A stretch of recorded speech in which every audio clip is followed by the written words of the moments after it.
오늘 제목을 슬로보아스의 딸들로 정해보았습니다. 민수기에 보면 두 번에 걸친 인구조사 내용이 기록되어 있습니다. 첫 번째 인구조사는 출애굽한 후 1년이 지난 시점에 시내 광야에서 있었습니다. 지난번에 이 말씀 잠깐 언급했었죠. 계수의 대상은 이스라엘 자손 중 싸움에 나갈 수 있는 20세 이상 전쟁에 나갈 만한 사람의 숫자를 헤아렸습니다. 그 숫자가 60만이 넘었는데 정확한 숫자를 말씀드리면 60만 3,550명이었습니다. 그로부터 이스라엘 백성은 본격적인 광야 여정에 들어갔습니다. 시내산까지 1년 동안 그들이 온 것은 광야 생활의 적응기였습니다. 먹을 음식에 대한 적응기, 하나님이 공급해 주시죠. 마실 물에 대한 적응기, 또한 하나님께서 공급해 주시죠. 어디로 가야 할까 고민하며 방황하다가 불과 구름을 따라가는 그러한 광야 여정의 적응기였습니다. 이제 시내 광야에서 하나님께서 십계명을 모세를 통하여 전달하시면서 하나님의 백성이 갖추어야 될 삶의 지침을 훈련받게 됩니다. 그리고 계수를 하고요. 이제 광야로 본격적으로 들어가게 되죠. 이제 두 번째 인구조사가 민수기에 기록되어 있는데 이 두 번째 인구조사는 시딤이라고 하는 곳에서 있었습니다. 모압 광야. 이 장소가 본문의 배경이 됩니다.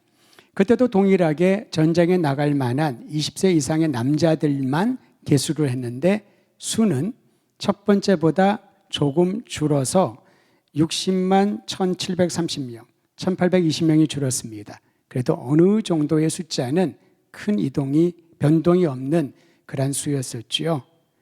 그런데 이 숫자는요, 단지 전쟁에 나가 싸울 만한 남자들의 숫자가 아니었습니다. 그 의도도 있었지만은 더 중요한 목적이 있었어요. 처음과 달리.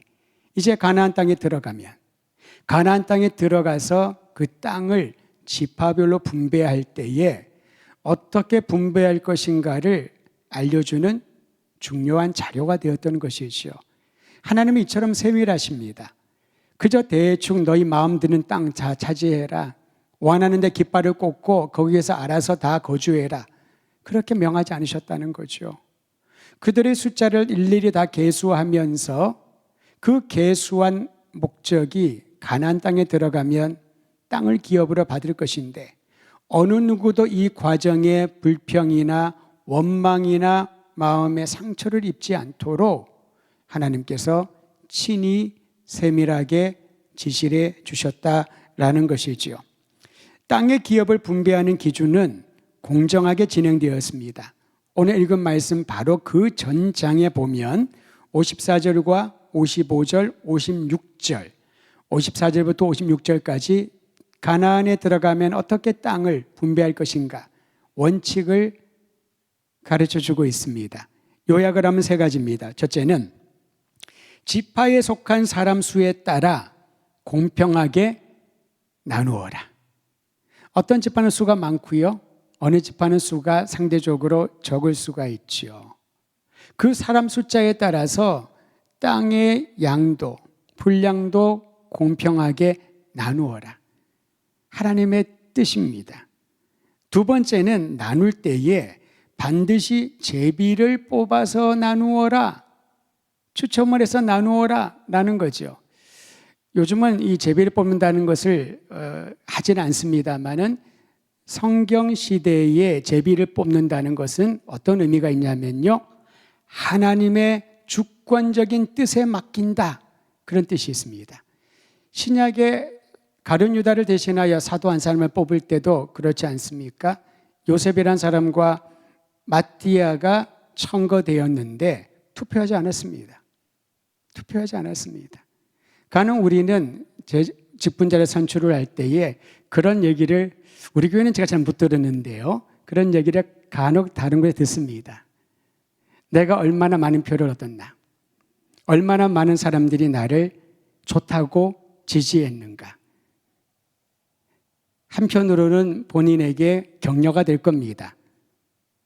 한 번으로 족합니다.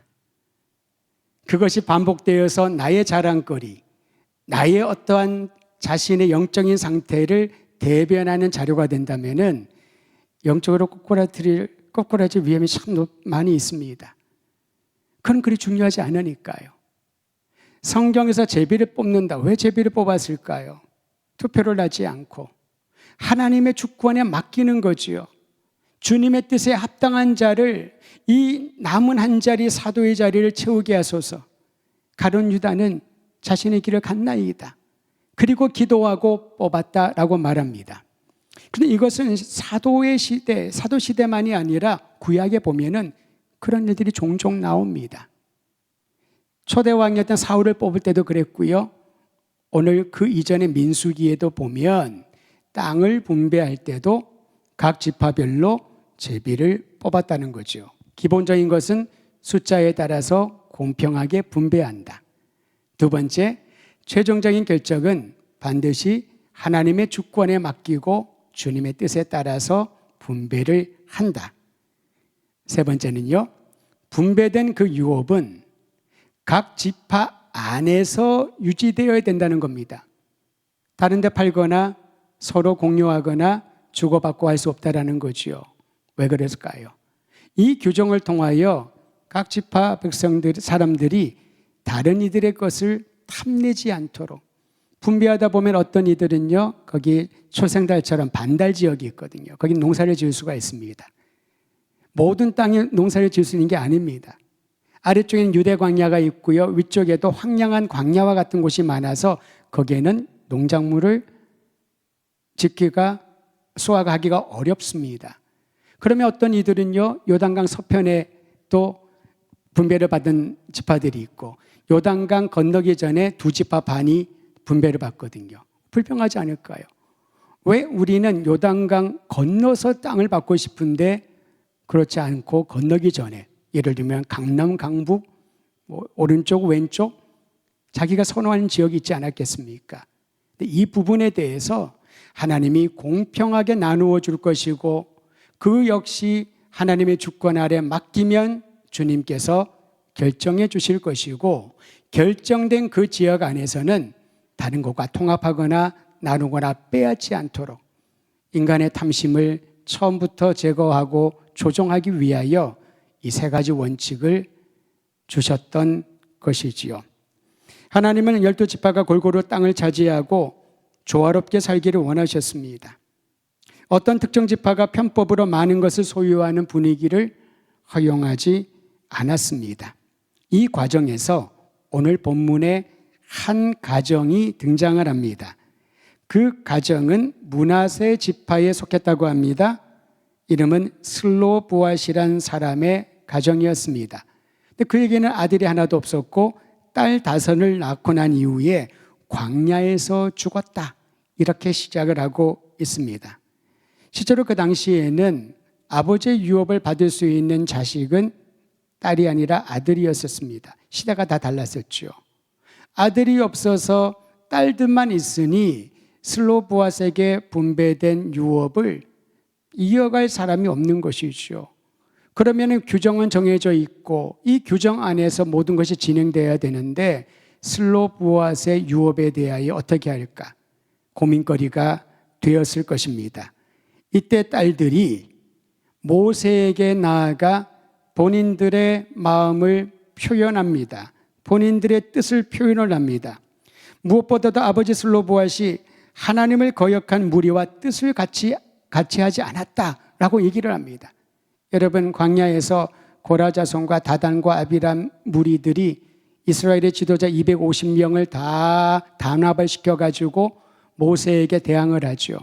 하나님께 대항을 합니다. 그 결과를 아시죠? 하나님이 직접 다루십니다. 땅이 갈라져 그 250명을 삼키게 되지요. 그 큰 사건에 슬로보앗은 개입하지 않았다. 사실 주변의 분위기가 그런 분위기로 가면 사람은 끌려가게 되어 있습니다. 인간관계도 그렇고 친구 관계도 그렇고 이해관계도 그렇고, 내가 앞장서지 않더라도 누군가가 이리 가자, 이렇게 해야 된다 라고 외치고 말을 만들기 시작을 하면은 사람들은 거기에 끌려가게 되어 있습니다. 슬로보앗은 자신의 소신과 믿음의 중심을 잡았다는 거지요. 이러한 사람이 공동체에 희망을 주고 이러한 사람이 있을 때의 그 공동체는 미래를 보게 되는 것입니다. 사람의 말이 아니라 하나님의 말씀을 기준으로 삼아서 중심을 잡고 갈 수 있는 그러한 사람 말이죠. 저는 우리 더드림의 성도들 한 분 한 분이 하나님 앞에 깨어있는 믿음과 기도의 용사로서 주님 앞에 부끄러움이 없는, 사람의 말에 이리저리 흔들리거나 그저 자기의 감정과 생각에 따라서 요동치는 사람이 아닌 하나님의 뜻에 중심을 두고 있는 슬로보아과 같은 사람이 되기를 간절히 소망합니다. 아버지는 광야에서 죽었지만은 이 5 딸들은 아버지에 대한 존경과 자부심이 대단한 것으로 보입니다. 그래서 그런 얘기를 하는 거지요. 우리 아버지는 3절입니다. 광야에서 죽었으나 여호와를 거슬러 모인 고라의 무리에 들지 아니하고 자기 죄로 인하여 죽었고 아들이 없나이다. 있는 그대로를 설명을 하면서 가부장적인 문화에서 딸들에게 유업은 이어지지 못하지만 그러나 본인들이 처음에 정했던 원칙에 따라 자신의 집화, 자신의 가문에 속한 유업을 유지해 갈 수 있도록 청원을 했던 것이죠. 사실 당시 문화에서 딸들에게 유업이 이어지는 것, 상속되는 것은 불가했고 또 여성들이 이렇게 공개적으로 리더십 앞에서 얘기하는 것도 허용이 되지 않는 문화였습니다. 지금과는 비교가 안 될 만큼 아주 엄격한 그런 문화였었죠. 그런데 여러분, 슬로보아스의 딸들은 모세와 제사장과 지휘관들과 온 회중 앞에서 아버지 슬로보아스의 이름으로 땅을 분배받을 수 있도록 해달라고 청원을 합니다. 여기서 우리는 중요한 사실을 발견합니다. 이들은 땅에 대한 욕심이 있어서가 아닙니다. 재산을 많이 가지고 있어서 자식들에게 유산으로 넘겨주고자 하는 그러한 생각이 있어서도 아니었습니다. 하나님이 약속의 땅에 들어오게 하셔서 각 자손마다, 지파마다, 가문마다, 가정마다 그 땅을 유업으로 주셨는데 하나님의 은혜요, 하나님의 선물이라는 거죠. 하나님의 선물과 그 유업을 귀히 여기는 그 열정이 있었다는 겁니다. 우리가 신앙생활을 할 때 열정이 참 중요하다고 하죠. 이 열정은 개인의 성향에 따른 그러한 열정이 아닙니다. 여러분들은 MBTI란 말을 들어봤겠지만은 검사를 하셨는지 모르겠습니다. 요즘 젊은이들은 16개의 성격 유형을 말해주는 MBTI 검사하고 그걸 물어봅니다. 나는 I, 나는 좀 내향적이고 너는 E, 너는 좀 외향적이고 분석적이고 그런 얘기를 합니다. 제가 오래전에 한 15년 전쯤에 MBTI를 하도 누가 하라 그래서 검사를 했던 적이 있었어요. 그랬더니 저는 굉장히 철두철미하게 분석적인 사람으로 나왔습니다. 15년이 지났습니다. 또 하도 주변에서 그런 얘기를 하니까 나는 어떤가 조금의 성격의 유형들이 바뀔 수 있거든요. 그래서 제가 간이 검사를 했습니다. 제대로 한 것은 아니니까 정확하다 볼 수는 없는데 아주 특이한 유형이 나왔습니다. ENTJ라고. 그래서 ENTJ가 뭐냐 그랬더니 전체 성격 유형 중에 0.03%밖에 없는 독특한 성격을 가진 소유자래요. 제가 그렇대요.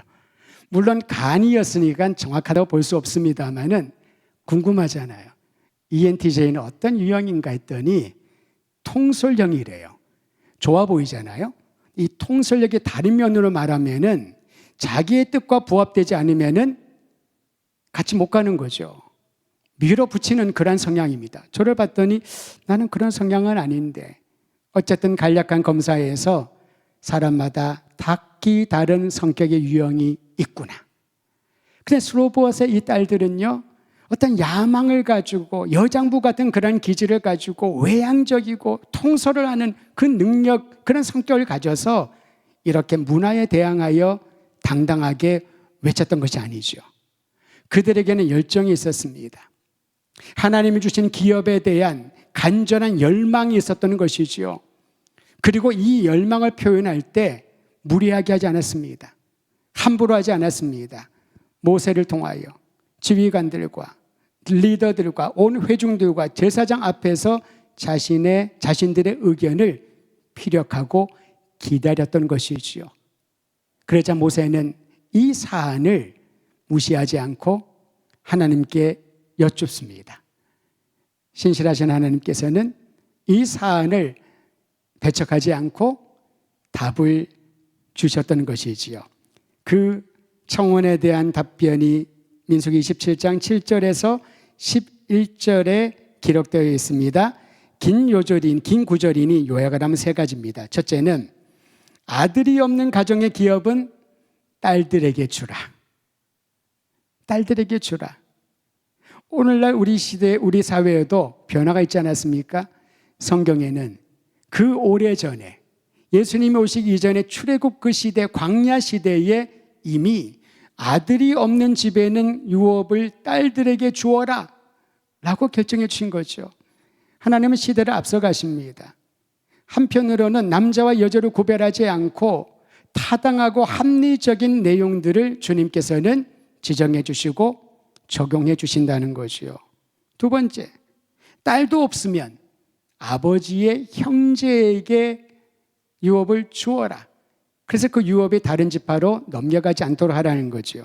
세 번째, 아버지의 형제도 없을 수가 있잖아요. 아들이 혼자거나 그러면. 그럴 때는 가장 가까운 친족 순으로 그 유업을 주어라. 어쨌든 처음에 두 번째 계수를 하면서 가졌던 원칙을 흐트러뜨리지 않고 아들이 없는 가정에 대한 슬로보아스의 딸들의 청원을 받아들여서 아들이 없으면 딸들에게, 딸도 없으면 자녀가 없으면 아버지의 형제에게, 그것도 없으면 가장 가까운 친족에게 나누어 주라. 여러분, 이 규정이 결정되면서 보아스가 룻의 기업을 이어받는 역할을 감당하게 되는 것이지요. 민수기는 그저 광야에서 생활을 했던 예전의 이스라엘의 역사가 아닙니다. 그들의 광야 여정에서 하나님의 백성들이 질서 있게, 규모 있게 하나님의 뜻 가운데 어떻게 함께 살아가야 될지에 대한 주님의 말씀을 배우는 훈련의 장이었던 것이지요. 하나님은 이와 같이 상속 순서를 정하시고 이를 하나님이 정한 규례가 되게 하셨습니다. 11절 중반부를 보십시오. 제가 읽어드릴게요. 나 여호와가 너 모세에게 명령한 대로 이스라엘 자손에게 판결의 규례가 되게 할지니라. 슬로보와 딸들의 청원이 오히려 이스라엘 공동체의 질서와 규모를 갖추게 하는 규례가 되게 하는 긍정적인 요인으로 작용했다는 것이죠. 어쩌면 이 얘기를 처음 들었을 때 교회 공동체의 리더들은 머리가 아프다고 생각했을지 모릅니다. 그냥 있지. 뭐 여자아이들이 아버지도 죽었는데 그냥 있으면 알아서 어른들이 다 분배를 할 텐데 이렇게까지 그 유업에 대해서 얘기를 하나. 없던 얘기를 끄집어내면은 머리가 아프고 복잡하게 생각할 수 있었을 겁니다. 그러나 오히려 이 과정을 통하여 이스라엘 공동체의 규례를 정했다고 합니다. 조금 전에 말씀드렸던 세 가지입니다. 아들이 없으면 딸들에게, 딸이 없으면 아버지의 형제에게, 아버지의 형제가 없으면 가장 가까운 친족에게, 모든 이들이 듣고 이해하고 이 규례에 따라서 그들에게 주신 기업을 유지해 갔던 것이지요. 슬로보아스의 딸들은 하나님의 약속에 대한 열정이 있었다라고 합니다. 여러분, 에서와 야곱을 기억하시지요? 에서는요, 스스로는 야곱에게 속임을 당했다고 억울해할지 모르겠지만은 에서에게 치명적인 실수가 있었습니다. 자신에게 주어진 장자의 명분을 소홀히 한 큰 실수를 했던 것이지요. 그 동의는 그 장자의 명분을 갖고자 하는 야곱의 마음이 있었지만은 야곱이 합당한 방법을 사용한 건 아니죠. 형을 속였습니다. 나중에 아버지 이삭도 속입니다. 그 방법은 정당하고 올바른 것이 아니었습니다. 그러나 그에게는 열정이 있었습니다. 하나님의 복을, 장자의 복을 차지하고 싶은 그런 열정이 있었던 것이지요. 반면에 에서는 그 명분을 소홀히 여겨서 밭죽 하나에 팔고 나중에 야곱을 원망합니다. 때는 늦었던 것이죠.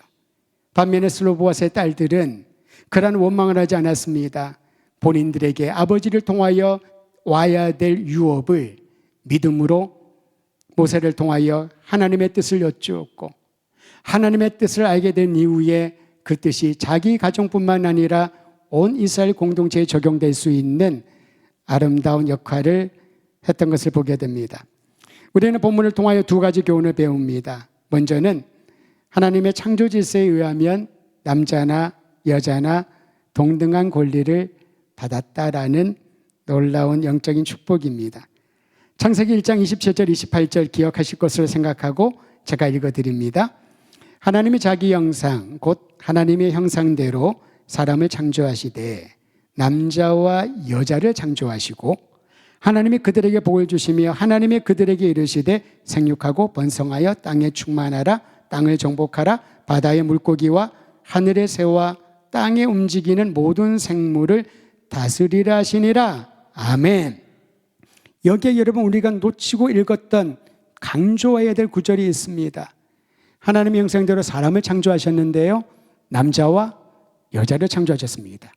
그리고 그들에게 복을 주시고 그들에게 말씀하셨습니다. 생육하고 번성하여 땅에 충만하라. 남자에게 말씀하신 게 아닙니다. 남자에게만 복을 주고 여자는 남자에게 복종하라, 무조건 따라라, 입을 열지 말아라, 그것이 여자의 본분이다, 그렇게 말씀하지 않으셨습니다. 하나님의 형상대로 남자와 여자를 창조했고 그들에게 복을 주시고 그들에게 명하셨습니다. 이 땅을 창조의 질서에 따라 보존하여라, 보존하여라, 보존하여라. 그런데 문화라는 이름으로 힘을 가진 이들이 힘의 원리를 적용하여 연약한 이들을 무릎 꿇게 하고 자신을 따르는 추종자로 만들어버린 것이지요. 성경은 여성을 홀대하거나 무시하는 쪽을 가르치지 않습니다. 오히려 하나님 앞에 소중한 존재로 남자와 여자를 동일하게 보고 있습니다. 그러니까 권한에 대한, 권리에 대한 문제가 아니라 존재에 대한 부분을 가르쳐주고 있는 것이지요. 여건을 신장해야 된다, 남자들이 더 힘을 키워야 된다, 그건 힘의 원리입니다. 하지만 성경의 원리는 존재에 초점을 두고 있지요.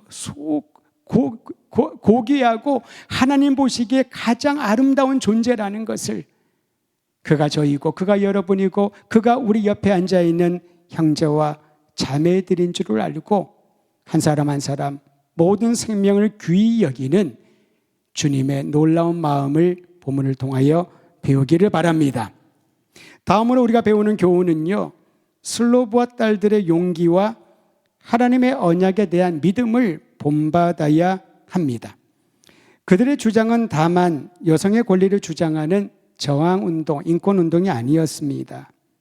아버지의 유산을 꼭 우리가 받아내야 되겠다라고 하는 그러한 야망이나 의지 때문도 아니었습니다.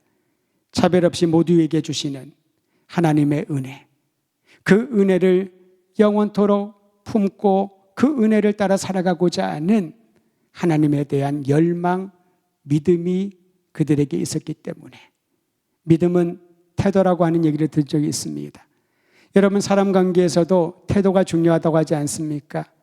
하나님과의 관계도 그러합니다. 성경에 보면 예배를 얘기를 할 때 무릎을 꿇고 엎드리고 겸손하고 부복하고 그러한 단어들이 사용됩니다. 예배의 뜻이 그렇습니다. 여러 번 듣지 않았습니까? 무릎을 꿇고 하나님 앞에 엎드리고 손을 들고 항복하듯이 헌신하는, 이게 예배라고 성경은 가르쳐주고 있습니다. 그런데 하나님은 우리의 이렇게 겸허한 태도만을 받고 군주처럼 위에서 내려다보는 분이 아닙니다. 하나님은 인간의 몸을 입고 가장 낮은 곳으로 오셔서 우리의 상처를 어루만져 주시고 눈물을 닦아주시고 공허함을 채워주시는 그러한 분으로 우리에게 나타내 주지 않았습니까? 이게 바로 관계입니다. 하나님과 나와의 관계, 우리 주 예수 그리스도와의 관계, 우리 안에 내주하시는 성령님과의 친밀한 그 관계가 믿음이라고 하는 것을 더 강력하게 우리 삶 가운데 있게 하는 것이지요.